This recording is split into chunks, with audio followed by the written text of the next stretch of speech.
అంబేద్కర్ విగ్రహాన్ని జగన్ హడావుడిగా పెట్టి 200 కోట్లకు పైగా కుట్టేశారని మంత్రి డోలా బాల వీరాంజనేయ స్వామి ఆరోపించారు.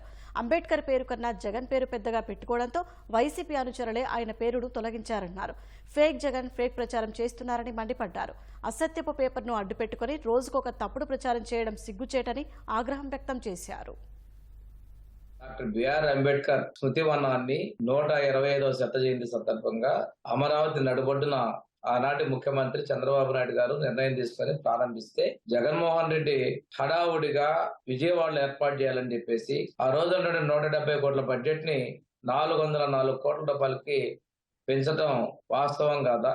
ఇందులో 200 పైన కోట్ల రూపాయల అవినీతి జరిగిందనే ఆరోపణలు ఎదుర్కొన్నది నిజం కాదని అడుగుతా ఉన్నా. ఈ రోజు అంబేద్కర్ విగ్రహం దగ్గర ఆ మహనీయుని పేరు కన్నా కూడాను నాటి ముఖ్యమంత్రి పేరుని చాలా పెద్దదిగా ఆ ప్రాంగణంలో ఎక్కువగా కనిపించే విధంగా పెట్టుకున్నది నిజం కాదా? ఈ విధంగా చేయటం రాజ్యాంగ నిర్మాత డాక్టర్ బిఆర్ అంబేద్కర్ గారిని అవమానపరచడం కాదని నేను అడుగుతా ఉన్నా. ఆ విగ్రహం దగ్గర ఆ పేరు పెట్టినప్పటి నుంచి కూడాను ప్రజలు దాన్ని తీవ్రంగా వ్యతిరేకించారు. ఆ విగ్రహం దగ్గర ఉన్నటువంటిది అంబేద్కర్ వాదులకి బాధతో మీ పార్టీలో ఉన్నటువంటి వాళ్ళే ఆ రోజు ధైర్యంగా మాట్లాడే వ్యక్తులు తొలగించినట్లుగా అన్ని చోట్ల చెప్పుకుంటున్నారు.